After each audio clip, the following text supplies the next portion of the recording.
দেখো বন্ধুরা, আজকে কতগুলো জিনিস কাচতে হবে। 3টে খাটের বিছানা চাদর প্লাস বালিশের কভার, বালিশের টাওয়াল, আমাদের কিছু ড্রেসপাতিও আছে। তো সেই নিয়ে আজকে অনেকটা কাচতে হবে। তো সপ্তাহে প্রায় এরকম করে আমার বেরোয়। তো আমার আগে কিন্তু এই কাচতে অনেকটা সময় লাগতো। এগুলো কাচতে যতটা কষ্ট হয় তার থেকে না বেশি সময় লেগে যায়, প্রায় 1-1.5 ঘন্টা তো আমার এই কাচতে লেগে যায়। কেচে মেলতে হবে, শুকাতে হবে।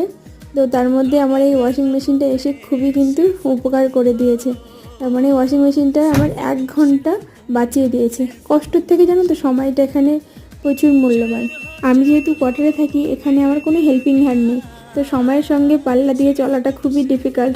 একটা ছোট বাচ্চা আছে, তার পড়া খাওয়া প্লাস হাজব্যান্ডের অফিসের রান্না বান্না সমস্তটা অ্যারেঞ্জ করতে না অনেকটা টাইম সাপেক্ষ। তো সেই নিয়ে আমার ওয়াশিং মেশিনটা অনেকটা সময় বাঁচিয়ে দেয়। ওয়াশিং মেশিন যতক্ষণে কাচতে থাক ততক্ষণে কিন্তু আমি বাকি কাজগুলো সেরে নেবো। আজকের ভিডিওটা কেমন লাগলো জানিও।